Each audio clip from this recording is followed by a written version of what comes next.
ओम नमः ओम नमः ओम नमो अरहंतारं नमो सिद्धारं नमो वारियारं नमो अध्यायारं नमो लोये सवसाहूरं शुद्धात्मान्मनेकान्तं साधुमुत्तम मंगलम वंदे संदष्टसिद्ध्यर्थं संदष्टार्थप्रकाशकम् मंगलम भगवान वीरो मंगलम गौतम गणे मंगलम कुंद कुंदाज्यो जैन धर्मोस्तु मंगलम सर्वमंगल मांगल्यम सर्वकल्याणकारकम प्रधानम सर्वधर्माणां जैनम जयतु शासनम जे झाया जानिक एकम कलंक रहे नित्य निरंजन नानमैत्र परम नमः समय साराय अनुभूत्या चकास्ते स्वभावाय भावाय सर्वभाव। कैसी सुंदर चर्चा है। श्री गुरु तो रागादिक छुड़ाना चाहते हैं, श्री गुरु तो रागादिक छुड़ाना चाहते हैं।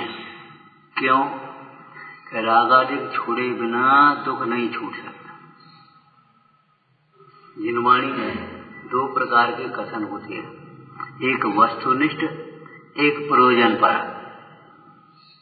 वस्तुनिष्ठ कथनों को सिद्धांत भी कह देते हैं। जैसे एक द्रव्य दूसरे द्रव्य का कर्ता नहीं, ये वस्तुनिष्ठ कथन है। एक द्रव्य दूसरे द्रव्य रूप नहीं होता, सिद्धांत है। अब इसका प्रयोग तुम्हें कैसे करना है, इस प्रकार तुम्हारी रागादिक में एक द्रव्य दूसरे द्रव्य का कर्ता नहीं है, ये समझ करके कोई स्वच्छंद हो जाता, निश्चयवादी हो गए और कर्तृत्व बुद्धि का अहंकार छोड़ दे तो सम्यगति हो जाए, और कर्तृत्व के विकल्प छोड़ दे तो वीतरागी हो जाए।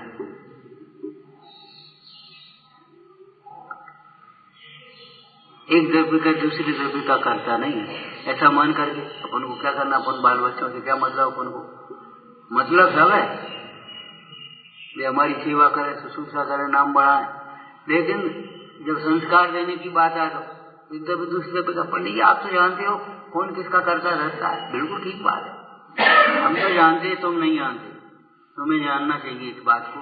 जिस तरह से तुम उसका प्रयोग कर रहे हो वो प्रयोग गलत है, और किसी भी वस्तु का लाभ हानि उसके प्रयोग पर निर्भर करता है। बिजली का सदुपयोग करो, अणुशक्ति का सदुपयोग करो, अलग विकास हो जाए, और अगर दुरुपयोग करो थोड़ी देर आए, और दुरुपयोग करोगे तो विनाश की ओर चले जाओ। जहर है, उसका दुरुपयोग करे मर जाएगा, लेकिन जहर का सदुपयोग करता है वैद्य। वैद्य गाथा लिखी है मूल समय सारी में, जो जहर के उपभोग से भी वैद्य जन मरता नहीं। ओ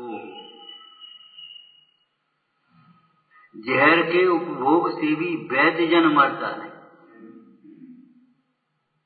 वैद्य जहर का उपयोग करता है रोग को ठीक करने के लिए। जहर की जो मारक शक्ति है उसका शोधन कर लेता है और जहर को औषधि बना लेता है। वो लोग प्रयोग के ऊपर ही जो है औषधि आपको मालूम भी पड़ जाए, और अगर उसका प्रयोग नहीं जानो तो आप क्या करोगे? ये दवा कैसे ली जाएगी, कितनी मात्रा में ली जाएगी, कब ली जाएगी, किस अनुपान के साथ ली जाएगी, ये भी तो जरूरी है। तो ये सिद्धांत भी औषधियां हैं, ये समझ लेना। कोई कर सुनाओगे? जिनके चित्त का चरित्र उदात है ऐसे मुमुक्षु जन, बुलाओगे, इस सिद्धांत का सेवन करो। इस सिद्धांत का सेवन करो कि मैं एक शुद्ध चिन्मात्र स्वरूप हूं, सदा ही हूं। तो सेवन करने का मतलब क्या है? सेवन का अर्थ अनेक प्रकार के होते हैं। जैसे सवेरे वायु सेवन करने, तो वायु सेवन का मतलब क्या होता है?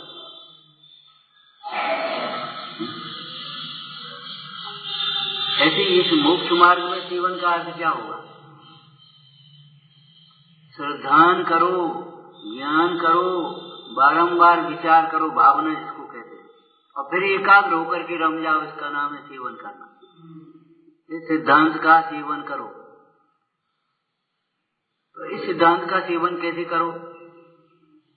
परसों कहा था हमने, इस प्रसंग में नहीं लेकिन कहा था, बोलो। जिस प्रकार से तुम्हारा मोह टूटे, जिस प्रकार से तुम्हारा मोह टूटे, राग टूटे, इस प्रकार से सिद्धांत का पोषण करो, वो सेवन करो। बोलो कैसे करोगे? अनादिकाल से जीव अपने स्वरूप को भूलकर देह को अपना मान रहा है, मान रहा है। ज्ञान स्वभाव को भूलकर रागादिक भाव को अपना मान रहा है, उपादेय मान रहा है, सुख मान रहा है। ठीक है, अब इस सिद्धांत का सेवन करो। मैं तो एक शुद्ध चिन्मात्र ज्योति स्वरूप ही सदा ही हूँ। ठीक है ना? और हम जो मान रहे थे सो हम नहीं है। इसमें से क्या सिद्धांत का सेवन हो गया कि मैं एक शुद्ध चिन्मात्र परम ज्योति स्वरूप ही सदा ही हूँ। माने ये मैं जड़ स्वरूप दिखने वाला नहीं। बोलो मोह टूटा कि नहीं? अब इस सिद्धांत का सेवन करो, माने श्रद्धा करो, इसका बारंबार विचार करो, तो तुम्हारा मोह मंद होता जाएगा। और जहाँ इस देह से और रागादिक भाव से भिन्न चैतन्य स्वरूप का अनुभवन हुआ, वही मोह टूटे। अभी तो सारे पदार्थों में मोह, और फिर किसी में भी मोह नहीं रहेगा। पर को यह जीव अपना मानता है, इसमें परद्रव्य का दोष नहीं है, ये ऊपर के कल्पना है। परद्रव्य को अपना मानता है, इसमें परद्रव्य का दोष नहीं है। परद्रव्य तुम्हें जबरन अपना नहीं मनवाता, मोह उत्पन्न नहीं करता। ये जीव अपने को नहीं जानता, इसलिए परद्रव्य में अपना होता है। तुम्हें देखने की अभिलाषा क्यों होती है? अपने को नहीं देखा इसलिए। और अपने को देख लेवे तो किसी को देखने की अभिलाषा ही नहीं रहे। अध्यात्म क्षेत्र में तो ये उत्कृष्ट बात है, उत्कृष्ट सिद्धांत है ही, परंतु लौकिक क्षेत्र में भी जो आदमी अपने देखता है, अपना धंधा, अपना घर देखे, अपना व्यापार देखे, अपना धंधा, अपना मंदिर देखे, अपना धर्म ध्यान देखे, अपनी उन्नति देखे, तो फालतू दूसरे में दिमाग नहीं लगता। उससे कोई कहे भी भैया सुनो, हमें फुर्सत नहीं, हमें अपना काम करने की, तुम जान में लगे रहे। सवेरे उठा, अपने माला फेरी, जल्दी जल्दी नहीं, ये उल्टा मोह है। उस दिन हमने पूछा कि भैया माला फेरी कि नहीं? हमने मालूम क्यों फेरी आती है? माला मन को फेरने के लिए फेरी आती है। यह तुम्हारा मन नहीं फिरा तो माला फेरने का कोई लाभ नहीं।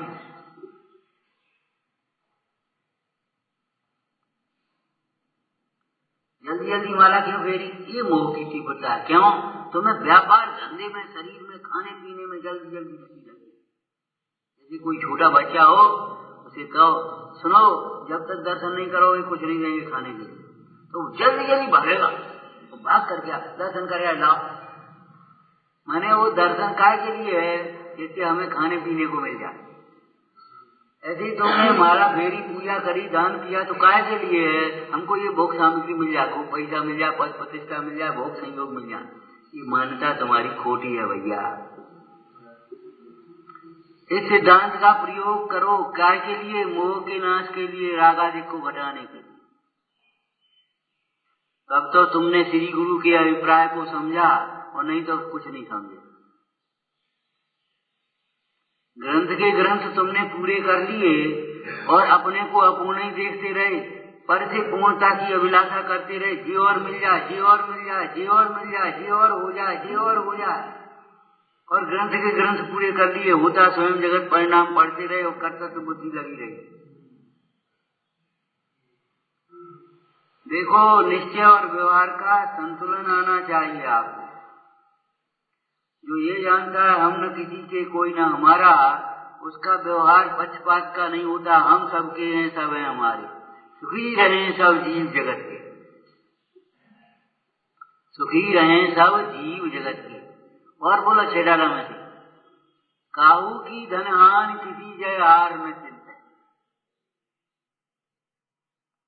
किसी का बुरा नहीं विचार करेगा।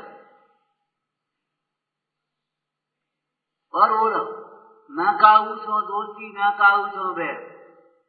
सबके प्रति मैत्री भाव, सबके कल्याण की भावना है, लेकिन किसी के प्रति राग नहीं है। विशेष राग अनंतानुबंधी। बाकी तो धर्मात्मा मुनीश्वरों को भी भव्य जीवों के प्रति राग आया, उन्होंने शास्त्र लिखे, उपदेश दिए, सब भाव आया, वो अलग बात है। राग माने अनंतानुबंधी राग। ध्यान रखना, अनंतानुबंधी राग जो मिथ्यात्व सहित राग है, उसी को राग कहते हैं।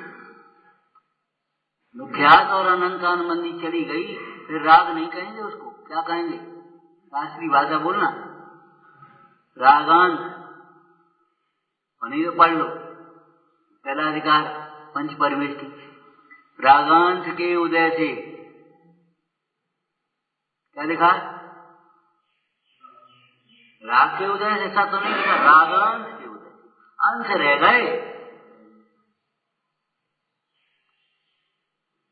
और कैसे रहेंगे अंश?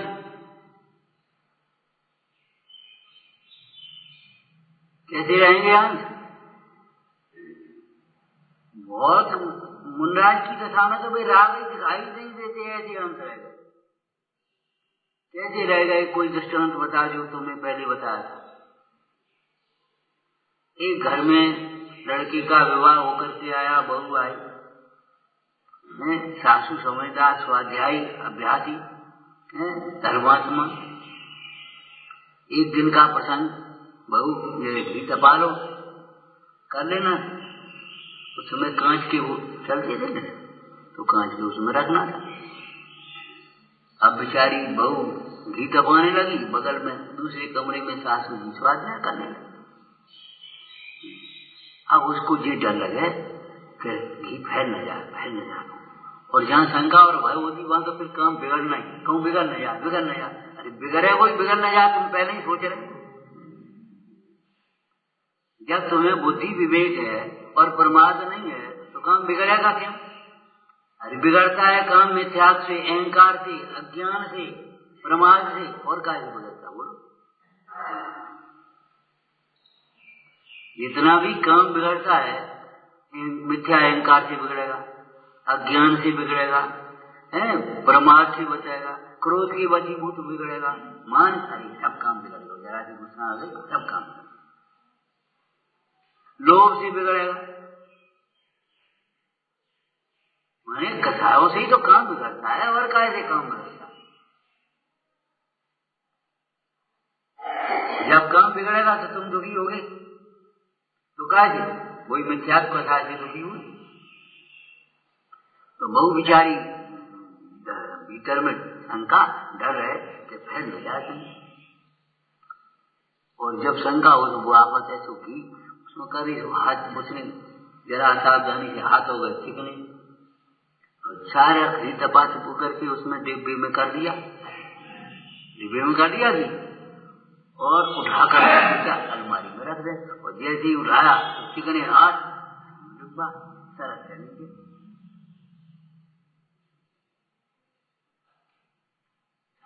आ गए। अब क्या करने? तो आवाज आई, माता जी ने आवाज दी, क्या हुआ? कुछ नहीं, वो सबक के रोने लगी, सोचने लगी अब क्या करें, अब तो आफत आई।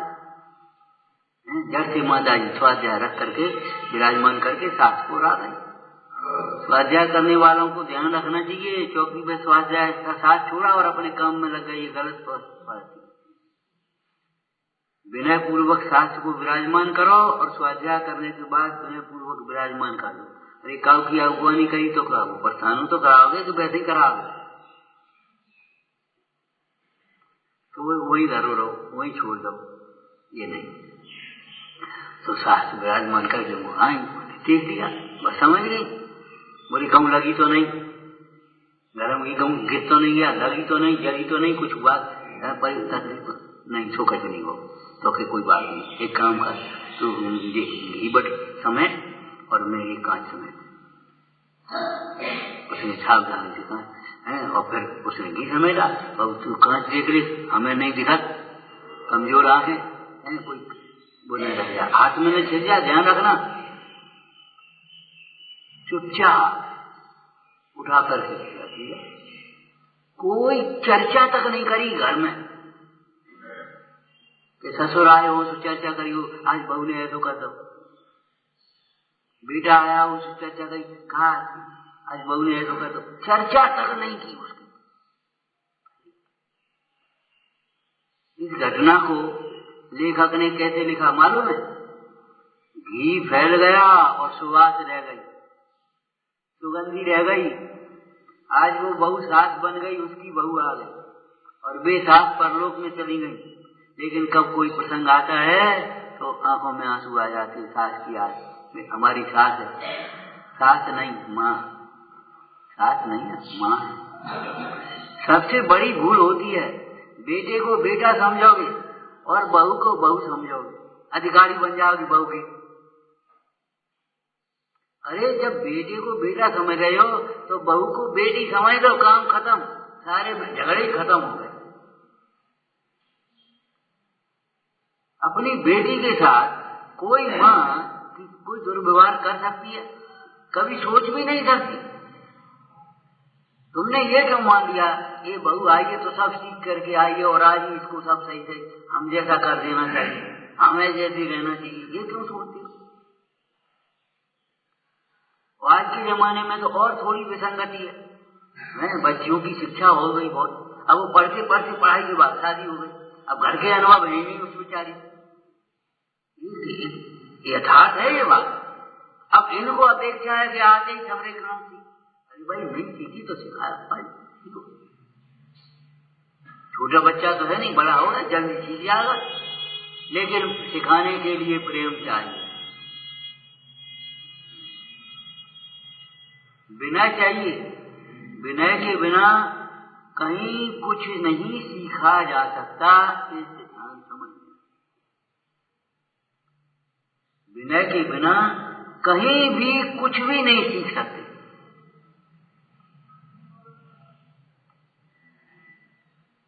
अभिमानी को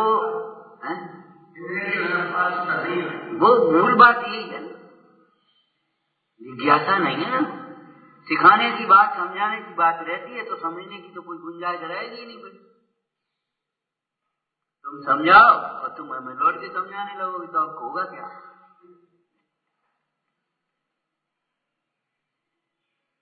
अभिमानी न कुछ सीख सकता है और न अभिमानी को कोई जीत सकता है, दोनों ही बातें हैं, सच्ची बात है ये। क्या अकेले में कहें हम, क्या यहाँ कहें, बात तो यही है। अभिमानी को न तो कोई सिखा सकता है, न अभिमानी कुछ भी सीख नहीं सकता और अभिमानी को कोई जीत नहीं सकता। अच्छा तुमने कह दी हुए, बस खत्म हो गई बात। अरे कह दी होगी तो अच्छी तो बात है। ये बताओ तुम वैद्य के पास जाओ और बच्चा नहीं कहे तो माँ बच्चे की कहती जाने आज ये तो कर लो, तो आज इसका बुखार बढ़ जाए तो क्या परेशानी का हो? जो बात कही सो नहीं समझे, शिकायत कर दी हुए, शिकायत लगती है तुमको। धिक्कार है तुम्हारी बुद्धि को, तुम्हारे आयुमान को।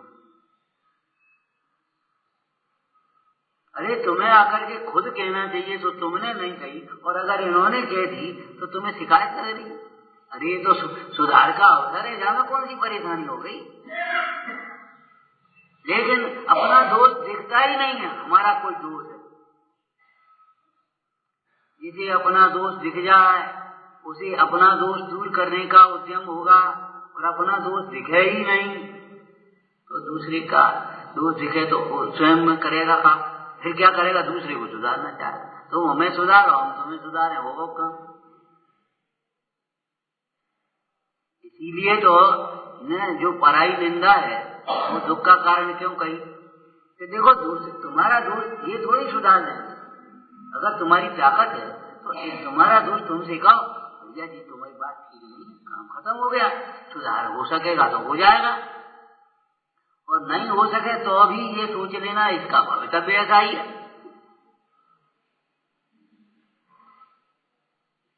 उसको सुधारने के चक्कर में तुम अपना परिणाम क्यों बिगाड़ रहे, ये बताओ। और अपना परिणाम बिगाड़ करके सुधार करोगे, कैसे कर पाओगे, कभी नहीं कर सकते।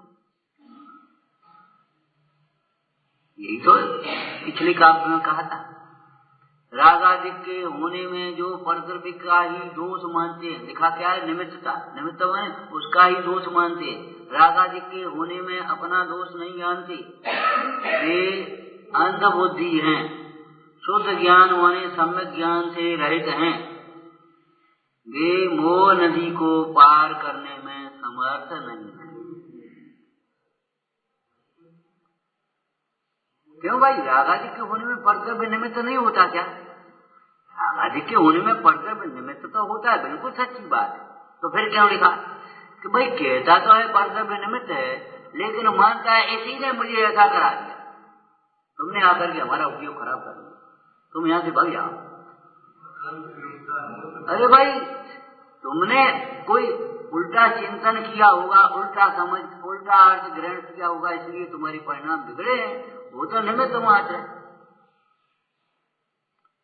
कर्तव्य निमित्त है, निमित्त का है इसका अर्थ करना, निमित्त का सब अर्थ लगा करके।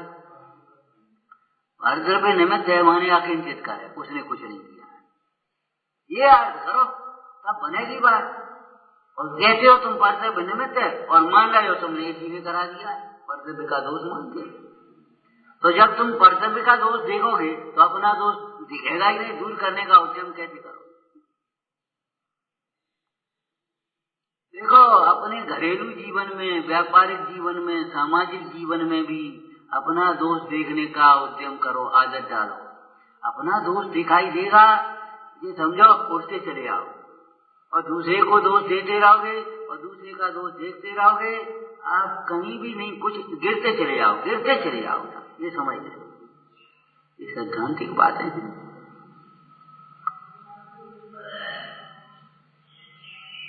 निश्चय स्वरूप की दृष्टि पूर्वक निश्चय भी होता है, और स्वरूप की दृष्टि पूर्वक स्वरूप के आश्रय से ही यथायोग्य व्यवहार होता है।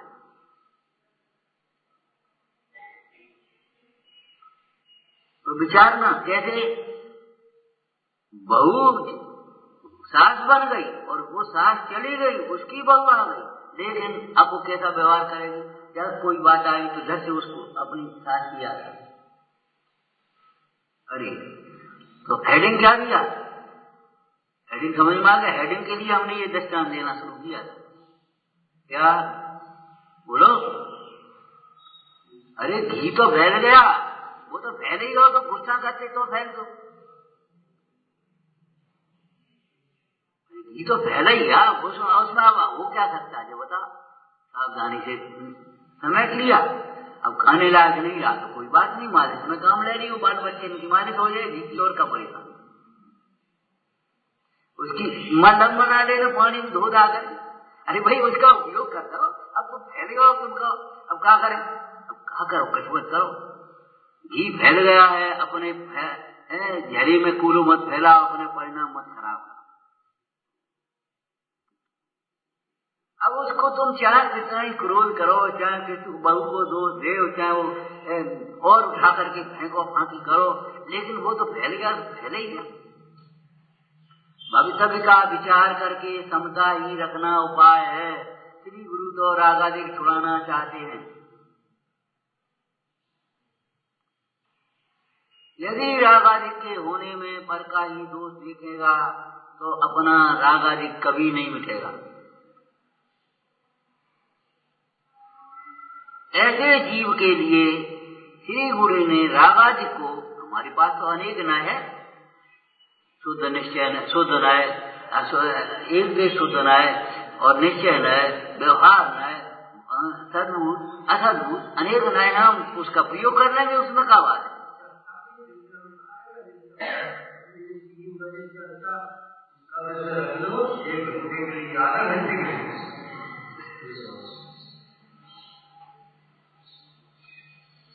समझ में आया ना? तो श्री गुरु रागादिक छुड़ाना चाहते हैं। अब श्री गुरु का शिष्य कौन है ये बताओ, जो रागादिक छोड़ना चाहता है? अरे वैद्य नहीं रोग मिटाना चाहता है, तो रोगी भी अपना रोग मिटाने के लिए आया। पूजा में तो आप यही पढ़ रहे हो, बोलो आज नहीं तो कल पढ़ी होगी, कल नहीं परसों पढ़ी होगी। मैं तो अनादि से रोगी हूँ, उपचार कराने आया हूँ। तो उपचार तुम अपने मनमाने ढंग से करोगे? उपचार तुम अपने ढंग से करोगे कि वैद्य बताएगा वैसे करोगे? जो बता भाई, उपचार कराने आए हो।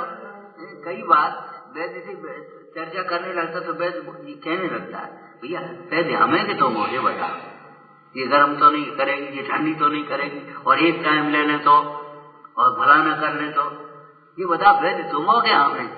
भाई ये भी समझ में आती। श्री गुरु रोग छुड़ाना चाहते हैं, राग छुड़ाना चाहते हैं।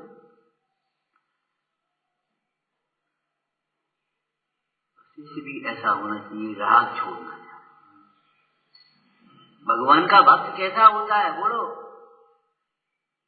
मेटो राग कुटे। भगवान का भक्त कौन है, पुजारी कौन है? मेटो राग कुटे।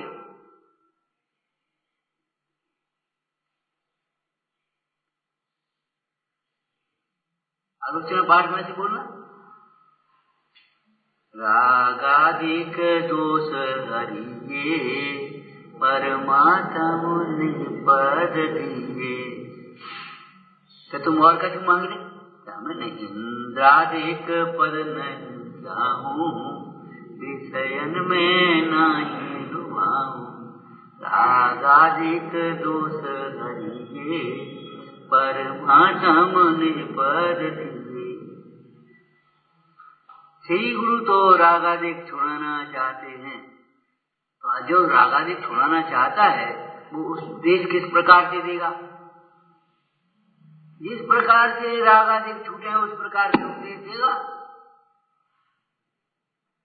जिस काम से जाओगे तुम किसी के पास, तो जिस काम से जाओगे उसी तरह का तो प्रयोग करोगे, उसी तरह की भाषा बोलोगे, उसी तरह का व्यवहार करोगे।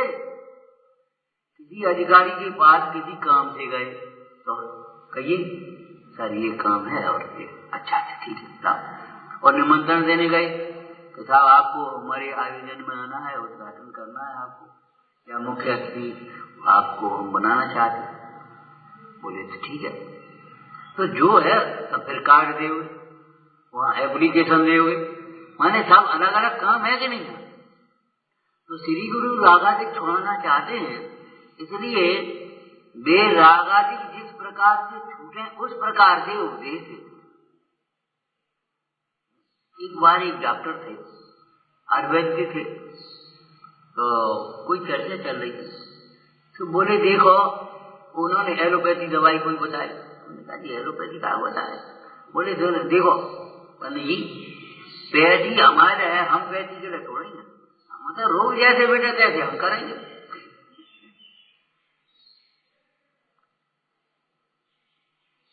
भाई बुखार उतारना है, वहां से उतारेगा, बात उतार ले, जाके उतारेगा, वहां से जाके उतार ले, काम खत्म हो। अरे बात तो ठीक है, लेकिन अधिकृत होकर के फिर वो पैथी में जी पैथी मिलाओगे तो चलेगी नहीं। फिर उसको उस हिसाब से करना पड़ेगा, उसका अनुपान उसका निदान वो अलग है, इसका अनुपान इसका निदान अलग है। बुरी बात तो ठीक है आप जो कह रहे हो, लेकिन हमारा मतलब तो ये, अब रोगी आया उसका भी साइकोलॉजी है, संजा तक बुखार उतारना चाहिए, तो हम पहले देरी हो रही उतार गया, अब हम अपने हिसाब से करते हैं, हम ठीक नहीं कर पाते। मतलब वो रोग मिटाना चाहता है तो उस प्रकार से इलाज करता है इस प्रकार से रोग मिटे। ऐसे श्री गुरु रागादिक मिटाना चाहते हैं, उसका भी कारण आपको बता दिया। क्यों मिटाना चाहते हैं? तुम दुख मिटाने के लिए आए हो, और रागादिक मिटे बिना दुख मिटेगा नहीं, ये निश्चित रखो। रागादिक मिटाना चाहते हैं तो मतलब दुख मिटाना है, रागादिक मिटे बिना दुख नहीं मिटेगा। अब रागादिक मिटाना चाहते हैं, इसका होमवर्क करो आप, देखो कक्षा में जो पढ़ाई होती है उसका होमवर्क बच्चा नहीं करे तो कभी नहीं पढ़ पाए। तो ऐसे ही जो आप स्वाध्याय में सुनते पढ़ते हो उसका होमवर्क करना चाहिए। होमवर्क समझ गए? होमवर्क तो जानते हो का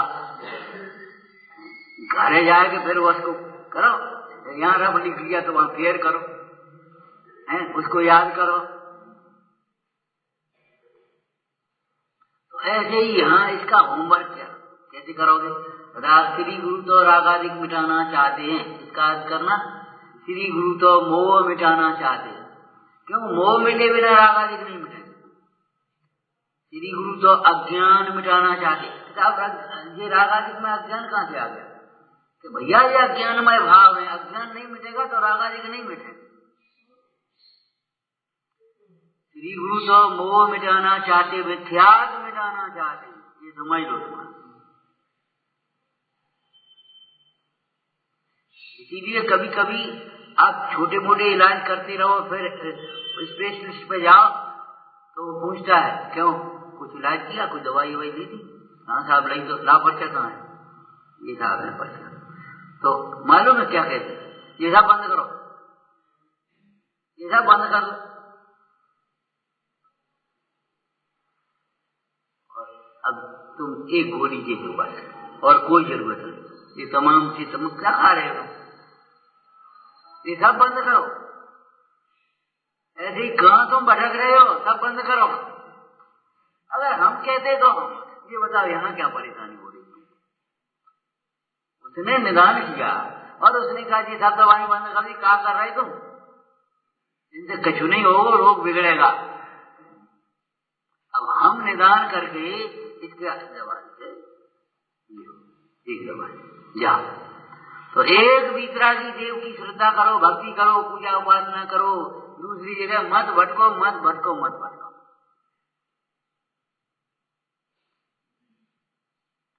सौ इंद्र इनकी सेवा कर रहे हैं और ये तुम्हारी दो कारण विनती नहीं है ना? ये विनतियों में क्या है? ये दृष्टांत है प्रथमान योग के। ये सिर्फ तुम्हारा दिमाग बदलने के लिए है, ऐसे गिड़गिड़ाने के लिए, और वो तुम अपने स्वार्थ साधने के लिए नहीं है। अगर वो स्वार्थ साधने के लिए गिड़गिड़ाने के लिए करते हो तो आपकी भूल है।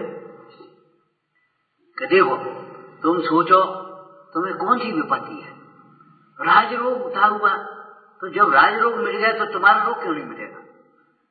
लेकिन मिटेगा समय पर भाई, यदि पुण्य उदय होगा तो।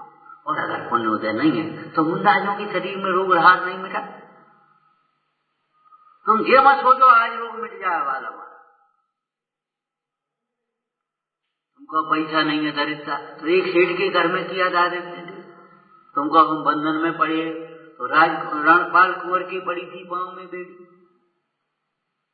तुमको हम समुद्र में डूबे गिर गए, नदी में गिर। तो देखो श्रीपाल को जब धवल सेठ ने समुद्र में गिरा, माने ये सब दृष्टांत है, सीखने समझने के लिए हैं। इनका गलत प्रयोग मत करो, ये कहने का मतलब। कभी कभी सोचने लगते भैया देखो उनको तो कोड़ मिट गया, हमारा जो फोड़ा नहीं मिटेगा, कि उनका कोड़ मिट गया तुम्हारा फोड़ा नहीं मिटेगा। सुन ले बात, जी का मतलब आप क्या कह रहे हो कि उन्होंने कोड़ मिटाने के लिए भक्ति नहीं करी और तुम पहले से कोड़ मिटाने के लिए कर रहे हो। उन्होंने भक्ति अपने परिणाम को सुधारने के लिए की थी। जिस पाप के वजह से रोग होता है वो पाप मिटेगा तब तुम्हारा रोग मिटेगा। जिस पाप के वजह से दरिद्रता है वो पाप मिटेगा तब तुम्हारा दारिद्र्य मिटेगा, और नहीं तो कौन से नहीं पैसा मिलेगा।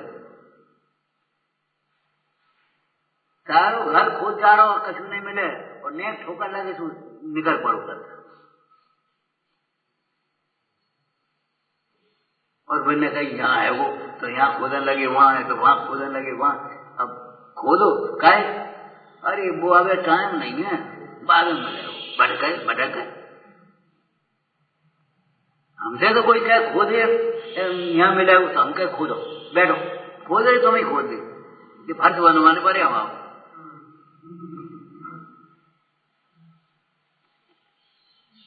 जब तुम ये कह रहे हो तुम्हें मालूम नहीं यहाँ मिलेगा तो तुम्हें क्या नहीं निकाल देगा, हमें क्या बता रहे? कोई बात है दुख तुम्हारे, तुम्हारे उदय से ज्यादा तुमको क्या कौन दे सकता है ये बताओ।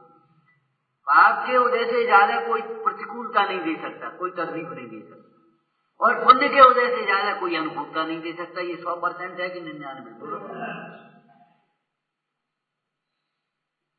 और नहीं तो इसके आगे आप कोई दृष्टांत बता दो जो इसका खंडन कर सके। जिनवाणी ऐसी है जिसका कोई खंडन नहीं कर सकता। जिनवाणी किसी कहते हैं? आप तो पज्ञम श्रावकाचार का, आप तो पज्ञम मनोरंजम भगवान जिनेन्द्र देव के द्वारा कहा गया है। तो सारा देख करके, प्रत्यक्ष देख करके कहा, कोई कल्पना से नहीं कहा, अनुमान से नहीं कहा। ऐसा हो भैया फलाने देख आओ हो, शायद वहां हो, शायद वहां हो, ऐसे शायद वायद नहीं है। शायदवाद संशयवाद नहीं है, निश्चयवाद है, बिल्कुल यथार्थ लिखा है। आप तो पज्ञम अनुलंघ्यम अदृष्टेष्ट विरोधकम तत्वोपदेशकृत सार्वम शास्त्रम कापत सत्यम। संस्कृत नहीं आती हो, हिंदी पढ़ लो। बीतराग सर्वज्ञ ध्वनि जो सप्त तत्व पर कातक हैं, अविरोधी जो न्याय मार्ग से मिथ्या मत के नाटक है। नहीं उल्लंघ सके प्रतिवादी धर्म अहिंसा है जिसमें।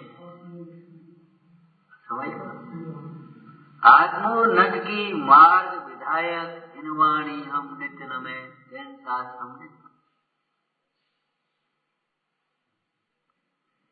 पक्की बात है, यहाँ कोई संशय की बातें नहीं है। तुम्हें समझ में नहीं आती, तुम अपनी कल्पना से देखते हो इसलिए समझ में नहीं आती।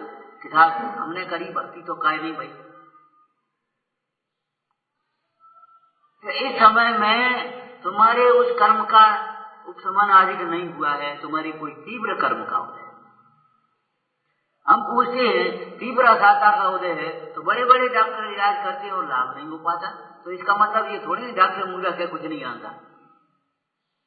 ये कोई बात नहीं, तुम्हारी सोचने समझने की बुद्धि का दिवाला निकाल दिया तुमने।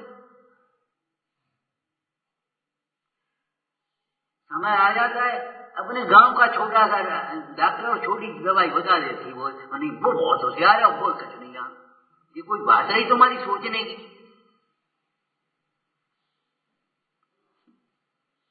भैया सिद्धांत के ज्ञान के प्रकाश में बस देखना सीखो। अपनी कल्पनाओं में मोह के अंधेरे में तीर चला तो क्या हो, शत्रु जीते जाएंगे क्या अपने ही मर जाएंगे। अंधेरे में अगर तीर चलाएगा तो अपने ही मर जाएंगे, शत्रु नहीं जीते जाएंगे। इसलिए पहले उजाला कर ले भैया, उजाला कर। कौन सी कल्पना लेकर के तुम दौड़ रहे हो? बाप के उदय से ज्यादा कोई प्रतिकूलता देने में समर्थ नहीं, पुण्य के उदय बिना से ज्यादा कोई अनुकूलता देने में समर्थ नहीं, और समय से पहले कार्य करने में कोई समर्थ नहीं। पक्का सिद्धांत रखो। न अन्यथावादी जिना, जिनेन्द्र भगवान अन्यथावादी नहीं होते, परम सत्यवाद है। श्रद्धान करो इस बात और अपने चित्त को एकाग्र करो, बिल्कुल एकाग्र करो। ऐसा कोई दुख नहीं है जो यहाँ ना मिले, ऐसी कोई समस्या नहीं है जिसका समाधान निर्माणी में न हो जाए। तुम्हारा ज्ञान अधूरा है, तुम्हारा ज्ञान विपरीत है, इसलिए तुम्हारा समाधान नहीं होता। अगर ज्ञान करो तो कोई समाधान करने की जरूरत नहीं। मान लो अगला ला करके झूठा दोषारोपण करने लगे हमारे ऊपर, ज्ञान समाधान कर देगा, हमने किसी के ऊपर झूठा दोषारोपण किया होगा। अब क्रोध करने की जरूरत नहीं, और किसी के कहने से क्या हम मिथ्या हो जाएंगे? श्री बाल को भाणों का बेटा कह दिया तो क्या भाणन के बेटा हो गए? आखिर वे रहे तो चंपापुरी के राजा।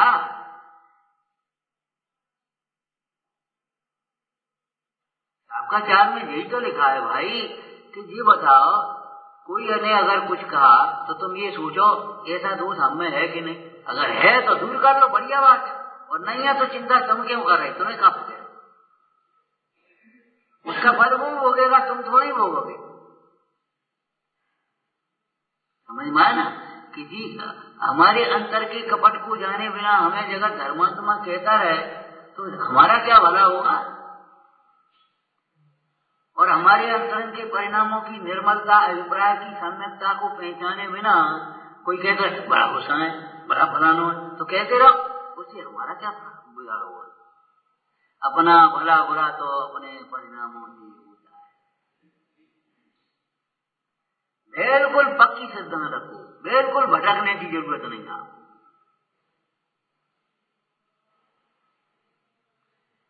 भटकोगे तो भी समय से पहले कोई नहीं करेगा और उदय से ज्यादा कोई नहीं करेगा, और नहीं भटकोगे तो भी समय पर होगा। योग्य पुरुषार्थ करने पर भी फसल समय पर आती है। किसान ने टाइम पर बीज बोया, टाइम पर पानी दिया, टाइम पर निदाई करी, टाइम पर सारा काम किया, तो भी जल्द थोड़ी आ जाए। आखिर उसका टाइम है, वो टाइम पर आएगी। अब अगर 1 महीना हो गया, सब मेहनत बेकार है, ये कोई बात है ही। जब वो फसल 3 महीने में होती है तो 1 महीने में कैसे हो जाए? क्यों भैया बोलो? और तुम्हें अगर तुम सोचो 1 महीने में नहीं हुई तो हमारी मेहनत बेकार है, भैया 1.5 महीना हो जाए, 2 महीना हो जाए, अरे नहीं भाई 90 दिन लगेंगे। समझ में आया? 90 दिन लगेंगे, 90। 4 दिन में पकेगी, 8 दिन में पकेगी, 15 दिन में पकेगी, तो पकेगी वो तो। अब तुमको जल्दी पका ले, जल्दी जल्दी कर ले, ऐसा नहीं। कभी कभी तुम्हारी घर की महिलाएं राग वो तैयार है रोटी, अब राग बनी जाए। अब दाल कैसे बनी जाए? जब दाल बनने में 10 मिनट लगते हैं तो 10 मिनट लगेंगे। अब कुकर में तुम्हारे 3 मिनट में बन जाएगी, ठीक है, 3 मिनट में तो कुकर लाओगे, धोगे, दाल डालोगे और फिर बनेगी, फिर उतारोगे, ठंडी करोगे, आगे लगेंगे 10 मिनट, तब तक गाड़ी नहीं छूट जाएगी, हवा पड़ेगी जरूर। अब दाल बनी जाए, अब कुछ है ही नहीं, माने कोई सदा सूत्र नहीं है और दाल हो जाए। ऐसे ही आप लोग प्रयोग करने लगे, बस 2 मिनट में आ रहे, हमने 2 मिनट में कैसे आया? आप झूठी क्यों बोल रहे हो? आदत क्यों बना दी? 2 मिनट में आ गए, 2 मिनट में कैसे आओगे? तुम्हारा घर कितनी दूर है? 5 मिनट तो आने में लगेंगे और कपड़ा पहनोगे कि नहीं? कौन उठाओ? बस 2 मिनट में आ रहे, 2 मिनट में कैसे आया? क्या सोचो। अरे जी कहो, अभी तो हमने नहाया नहीं है और जरूरत है ज्यादा हो तो बस बिना नहाए चलेगा, 5 मिनट लगेंगे, और नहीं तो फिर नहा धो करके हम आधा घंटा लगेगा। अरे अच्छा बोलना सीखो ना, प्रामाणिक। जीवन में ये सूत्र अपनाने लायक है, व्रत आचरण करने लायक है। कम बोलो, प्रामाणिक बोलो, कहीं आपका कोई विवाद नहीं, कोई झगड़ा झंझट नहीं, कहीं कोई धोखा नहीं। कम बोलो और प्रामाणिक बोलो, बिना सोचे समझे चाहे जो बोलोगे और ज्यादा बोलोगे तो बस वो कहीं ना कहीं परेशान होगे, फिर तुम्हारी प्रतिष्ठा भी नहीं रहेगी। मुनिराज श्रावक की प्रतिष्ठा पैसा से नहीं। कोई ऐसा सोचे मुनिराज की प्रतिष्ठा तो चमत्कारों से है और श्रावक की प्रतिष्ठा पैसा से है, बिल्कुल मिथ्या मान्यता। मुनिराज की प्रतिष्ठा भी रत्नत्रय से है, 10 लक्षण से है, और श्रावक की प्रतिष्ठा भी उच्च आचरण से, श्रेष्ठ आचरण से। अगर मुनिराज की प्रतिष्ठा अहिंसा, सत्य, चौर्य, ब्रह्मचर्य और अपरिग्रह से है तो श्रावक की प्रतिष्ठा भी इन्हीं व्रतों से। गरीब हो, अमीर हो, रोगी हो, निरोगी हो, बालक हो, व्रत हो, इससे कोई फर्क नहीं पड़ेगा। चाहे इस गांव में रहो, चाहे शहर में चले जाओ, तुम्हारी प्रतिष्ठा तुम्हारे गुणों से होगी, ध्यान रखना। बाद बाकी तुम्हारे गुणों के बिना कोई प्रतिष्ठा नहीं हो सकती। पिताजी की प्रतिष्ठित फर्म, जहाँ बिना नाम, बिना पूछे, चाहे बच्चे को भेज दो, चाहे बड़े को भेज दो, वो तो बस एक ही बात है। और पिताजी चले गए, लड़के ने थोड़े दिन जमी बैठना शुरू किया, और अगर नियत में खोट आ गई तो प्रतिष्ठा खत्म हो जाएगी। पिताजी की प्रतिष्ठा तुम्हें थोड़ी मिल जाएगी। 4 दिन बाद कहने लगेगा, वो उनकी बात अलग थी, अब तो सब बेकार हो गया, वहां मछली पकड़ी सब बेचने लगे, सब करने लगे, वो तो साहब उल्टी, वो सब बेकार हो गया।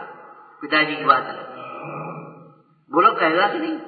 आपको प्रतिष्ठित फर्म गद्दी भी मिल जाए तो अभी उस प्रतिष्ठा को बनाए रखने के लिए आपको उद्यम करना होगा। क्या कह रहे हैं, ये दृष्टांत हम सिखा रहे हैं, ये भी शिक्षा है घरेलू, अलग से थोड़ी बैठेंगे हम। लोक व्यवहार की शिक्षा भी हमारे आचार्यों ने यही दी है चरणान योग में। गणित भी यही सिखाया है, परिणामों का गणित और लोक का गणित चरणान योग यही सिखाया है, और वैराग्य भी सिखाया।